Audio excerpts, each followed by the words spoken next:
We're all used to looking at My Disney Experience and also at the ride to find out how long that we're going to wait in line.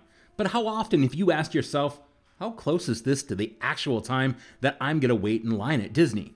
Well, we did a really nerdy analytic study to find out. Stick around and we'll tell you how close they actually are. What's up, everybody? It's Nick from Who Dat Travel. We have another Disney edition here for you today. We're going to be taking a look at how accurate the posted wait times really are at Disney. But unlike everybody else, we're going to be taking a scientific look at it. And we're also going to be taking a look of what times are better to ride the rides, morning, afternoon, or night.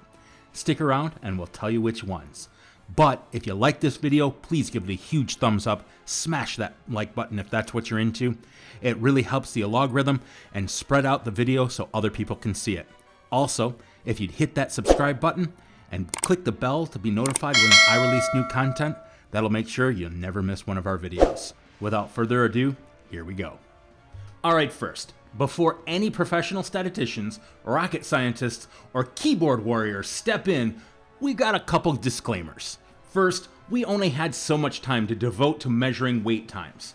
As much as we'd like to spend all day, every day in the parks, riding ride after ride, it's just not possible for us. And with the little man, waiting in line can be a little bit challenging. We measured what we could when we were in the parks. Secondly, ideally we would have data points across multiple days, multiple weeks, and multiple months, because we all know certain times of the year tend to be more crowded than others.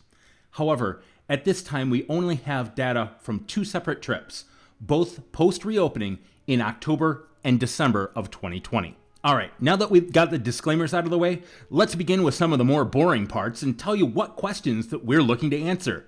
Alright, we gotta tell you how we did things or it doesn't make sense. Alright, so our initial question is how close is the posted Disney ride wait times to the actual wait times as measured by waiting in line? What does waiting in line mean? I mean, when does it start? When does it end? We have to do things to make consistent so we can actually have the statistical portions here. See, I told you we had to go through some things to make this legitimate. We chose to define the start of waiting in line by the point when we stepped past or under the sign at the ride's entrance. However, if the ride had a longer queue that stretched outside of the entrance, we began timing as soon as we reached the first marker behind the last party in line. We chose to define the start of the ride when the person timing was seated on the ride, not buckled in, but just seated. Another question that we asked ourselves, well, we asked because we were looking anyway, was does the ride wait time posted at the ride and the wait time posted on Disney's My Disney Experience always match?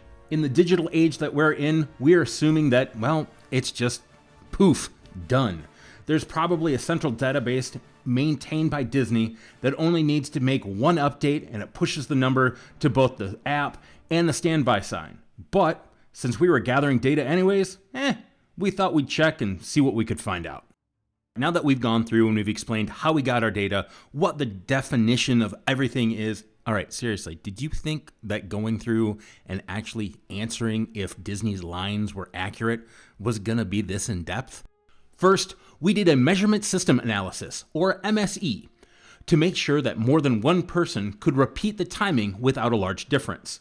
We wanted our timings to be as accurate as possible. As part of the MSE, we created Factor Relationship Diagram, or FRD tree, on how we could verify our measurement. For this tree, there would be two people timing, me and the wife.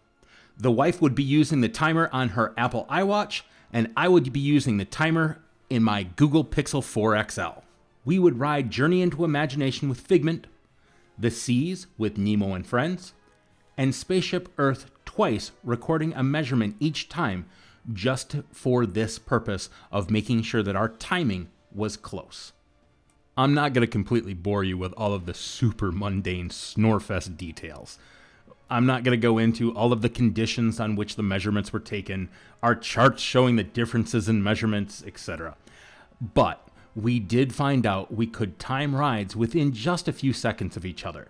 For the purposes of this study, since Disney rounds their wait times to 5-minute intervals, a few seconds difference was definitely close enough. All right, we're done with all the boring stuff. We are now actually getting to the Disney wait time study. We began by creating an FRD tree for each day that we were going to be in the parks. We knew that having little man in tow with us may not always allow us to ride the same number of rides or see the same amount of shows every day. In fact, the day that we visited Hollywood Studios, we were only able to see the Muppets. Between rain and a toddler meltdown, we relaxed back in the hotel, napping. When we looked at all of the data that we collected, a few things jumped out as a real surprise to us. Also, check out the special causes that we observed in the notes section for the rides. For our first set of data in October, the posted times at the rides did not always match the app time. In fact, 4 out of our 25 measurements did not match, or about 16% of the time. We took our ride time data and plugged it into our analysis software, Minitab, and sorted by the shortest to longest posted wait times. We saw that for 7 of the 25 times, or 28% of the time, the wait times were longer than what was posted by Disney. For them being correct, or at least within 5 minutes of what was posted, that happened 9 times, or 36% of the time. Now we won't get into what the individual moving range or IMR charts and also the histograms we ran, what they mean, but basically, in a nutshell, they show that Disney wait times are mostly consistent and what we would expect based on the times that they post. Now I'm sure you're going, okay, that's good about October, but what about December? You said you went then too. Well, of course, we took those measurements and here's what we found out. Since running the first analysis back in October, we repeated everything again for December. This time, we didn't record any differences between app times and posted times. Everything matched. For our December trip, we did add in a couple extra variables, like do weekdays or weekends have shorter ride wait times? And are wait times shorter within an hour before the park closure? Here's a look of the FRD tree of how we approached this. And by the way, this time we didn't notice any special notes that happened. No specific cleaning announcements, ride stoppages, or wild children running around. After creating a box plot grouping the data, we saw that the largest range of wait times happening more than 4 hours before park closure. Honestly, we were surprised to see that weekdays had a longer ride wait time than the ranges on the weekends. Whoa, wait a minute. There's gotta be something else going on here. If you notice, back in our data, we rode more rides in the morning before 11 a.m. on the weekend than we did during the week when we rode in the afternoon. Could the time of the day play a bigger role in ride wait time rather than if it is a weekend or a weekday?